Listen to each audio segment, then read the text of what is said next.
Reformasi Polri menjadi salah satu tuntutan yang diusung dalam aksi demo akhir Agustus lalu. Merespon tuntutan publik, Kapolri telah membentuk tim transformasi reformasi Polri yang beranggotakan perwira tinggi dan menengah Polri. Di sisi lain, Presiden Prabowo Subianto akan segera mengumumkan Komite Reformasi Polri. Menteri Sekretaris Negara Prasetyo Hadi menyatakan, Komite Reformasi Polri berbeda dengan tim bentukan Kapolri.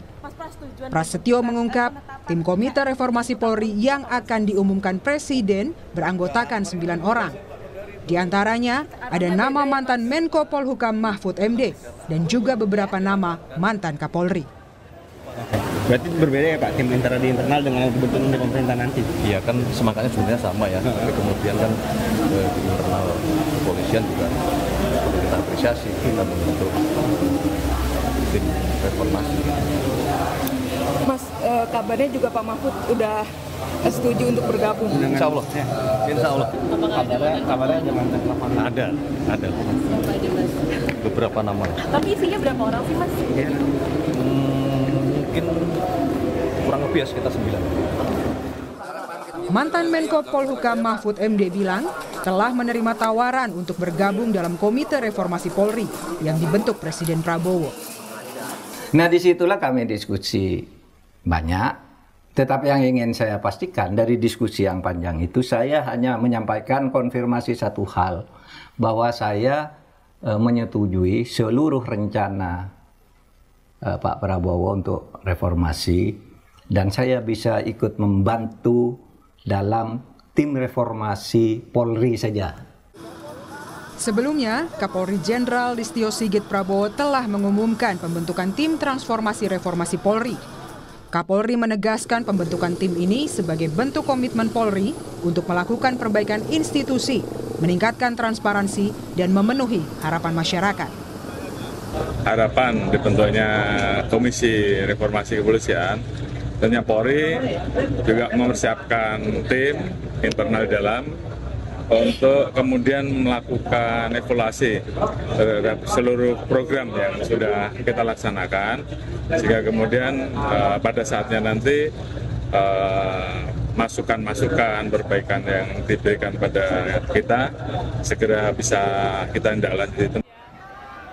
Dengan adanya 2 lembaga yang mengawal reformasi Polri, akankah Polri bisa semakin cepat berbenah, memperbaiki diri, sehingga menjadi lembaga yang lebih melayani dan melindungi masyarakat? Tim Liputan, Kompas TV. Dikawal 2 lembaga atau 2 tim, akankah proses reformasi Polri bisa berjalan lebih cepat dan lebih baik? Kita ulas bersama anggota Komisi 3 DPR RI Rudianto Lalo dan pengamat kepolisian Bambang Rukminto. Selamat malam Pak Lalo, juga Mas Bambang. Selamat malam. Malam. Dengan adanya 2 tim ini, DPR bagaimana mendesak bahwa tim ini harus bekerja dengan maksimal?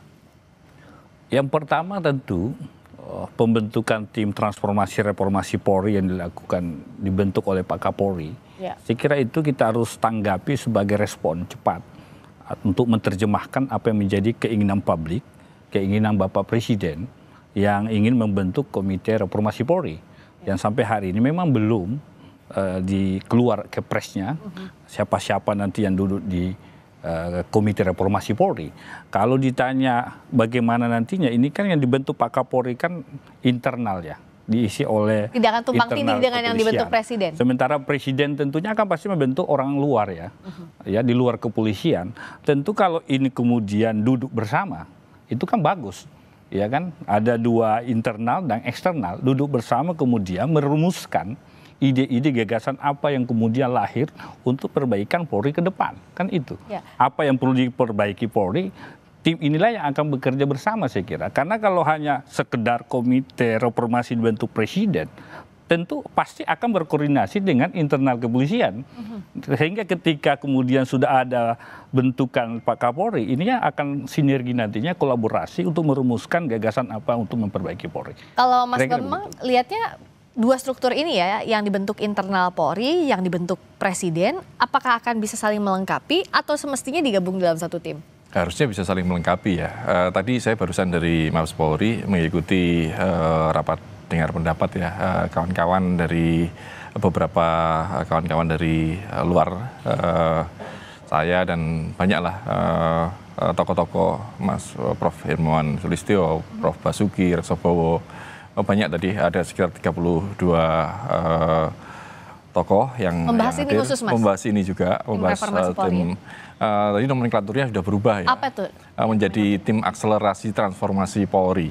Tim akselerasi transformasi Polri. Ya, jadi bukan tim transformasi reformasi Polri. Ya, kemarin kan jadi dengan diksi atau nomenklatur itu kan jadi bingung ini reformasi atau transformasi seperti itu. Tapi tadi sudah berubah. Artinya langkah-langkah strategis sudah dilakukan oleh Polri untuk mendengarkan apa masukan-masukan dari masyarakat. Itu harapannya sih memang ada percepatan-percepatan terkait dengan upaya membangun Polri yang profesional seperti itu. Memang publik tentunya skeptis apakah karena ini diisi oleh kawan-kawan Polri sendiri 52 orang kan. Ini jangan-jangan ini hanya sekedar gimmick saja untuk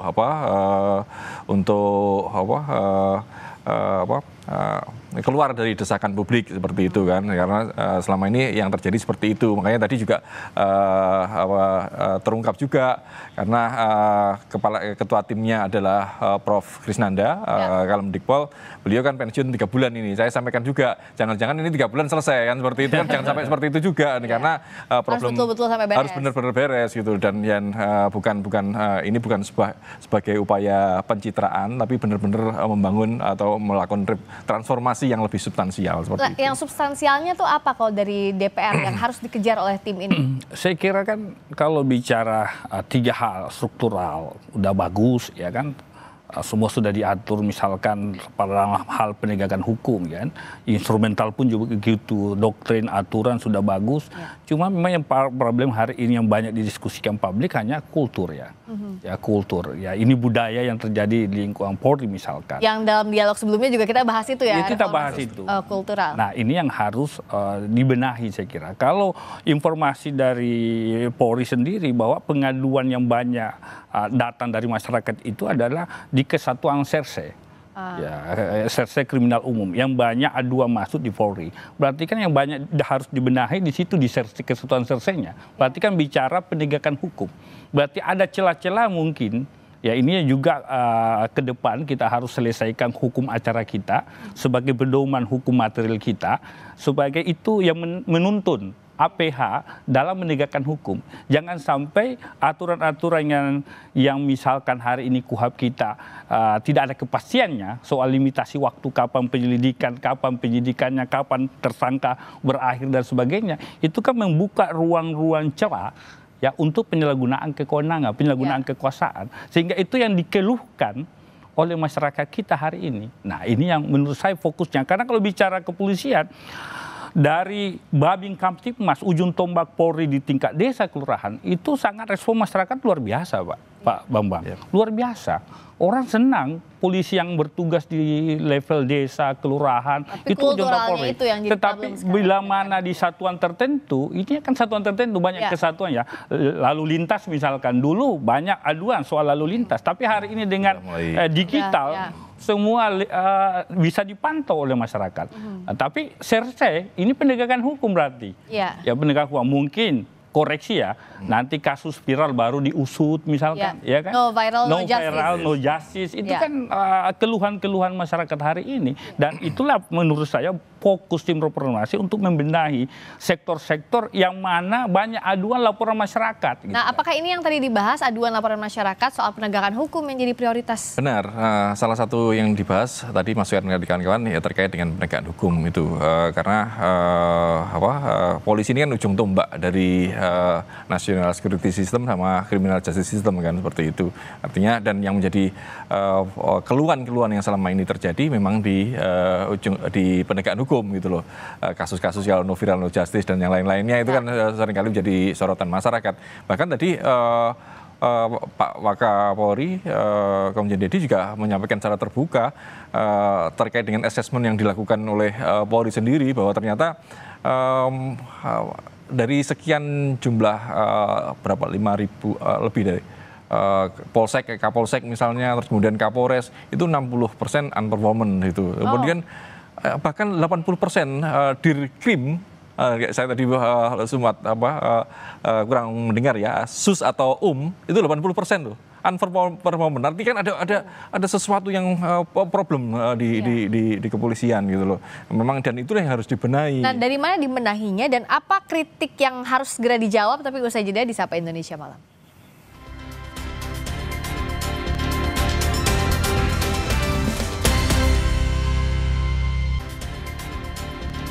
Masih membahas soal dikawal 2 lembaga atau 2 tim, akankah proses reformasi Polri bisa berjalan lebih cepat dan lebih baik? Kita masih mengulasnya bersama anggota Komisi 3 DPR RI Rudianto Lalo dan pengamat kepolisian Bambang Rukminto.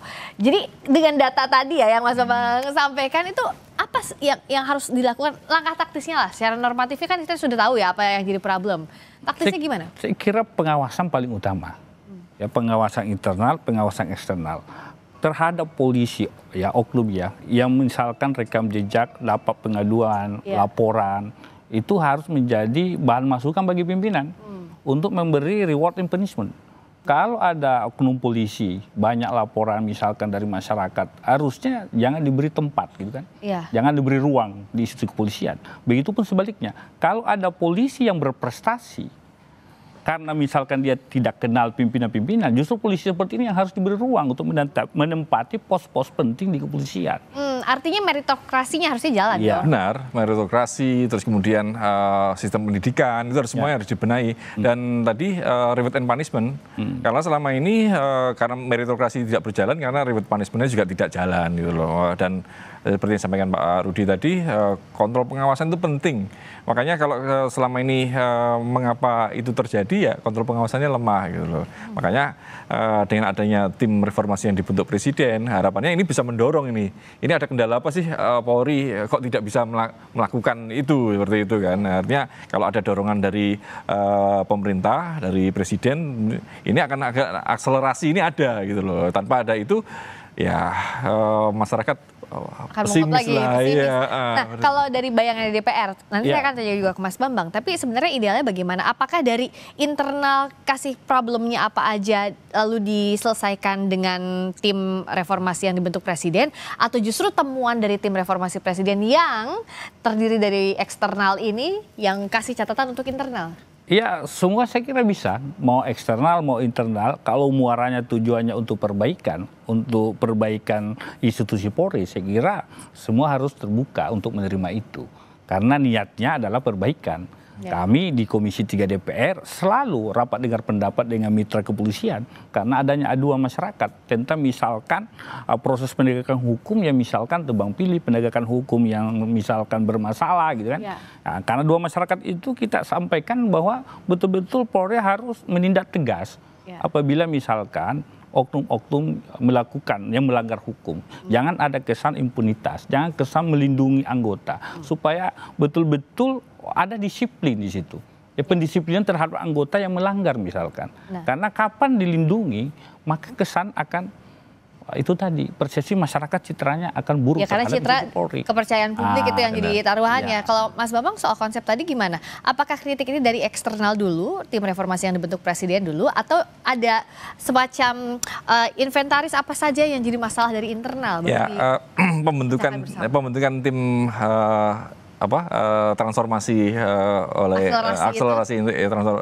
transformasi Polri ini salah satunya untuk menginventarisir problem di kepolisian. Tadi juga sempat dibahas apa problem-problem, apakah ada tekanan-tekanan politik sehingga reward and punishment tidak jalan seperti itu. Itu kan juga perlu, tidak mungkin Polri sendiri untuk menyelesaikannya. Makanya eksternal ini penting sekali untuk mendorong, untuk mendukung perbaikan di Polri gitu, seperti itu. Kalau terakhir dari DPR, apa yang ingin didorong segera dari tim ini? Ya, kami berharap karena ini menjadi keinginan publik, keinginan Bapak Presiden dan Kapolri itu sudah menindaklanjuti. Kita berharap tim akselerasi transformasi Polri ini bergerak cepat, memetakan apa persoalan, apa akar masalahnya, lalu kemudian menindaklanjuti di lapangan. Yang pasti tidak sekedar bentuk-bentuk tim, tetapi actionnya di lapangan itu yang penting. Yang utama adalah, menurut hemat saya, reward and punishment itu harus jalan. polisi yang berprestasi harus diberi tempat dan ruang. Polisi yang melanggar hukum misalkan banyak aduan, banyak laporan, jangan diberi tempat. Nah, kalau itu jalan saya kira polisi akan disegani dan dihormati.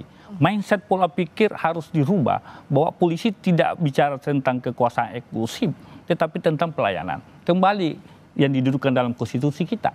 Tugas polisi melayani, melindungi, mengayomi masyarakat, menjaga, memelihara keamanan dan ketertiban. Ya. Kuncinya itu. Dan jangan sampai jadi omon-omon aja karena momennya sudah ada, jangan sampai lewat begitu saja. Momentumnya jangan lewat terus. Ya, baik, terima kasih Mas Bambang, terima kasih juga Pak Rudianto Lalo sudah hadir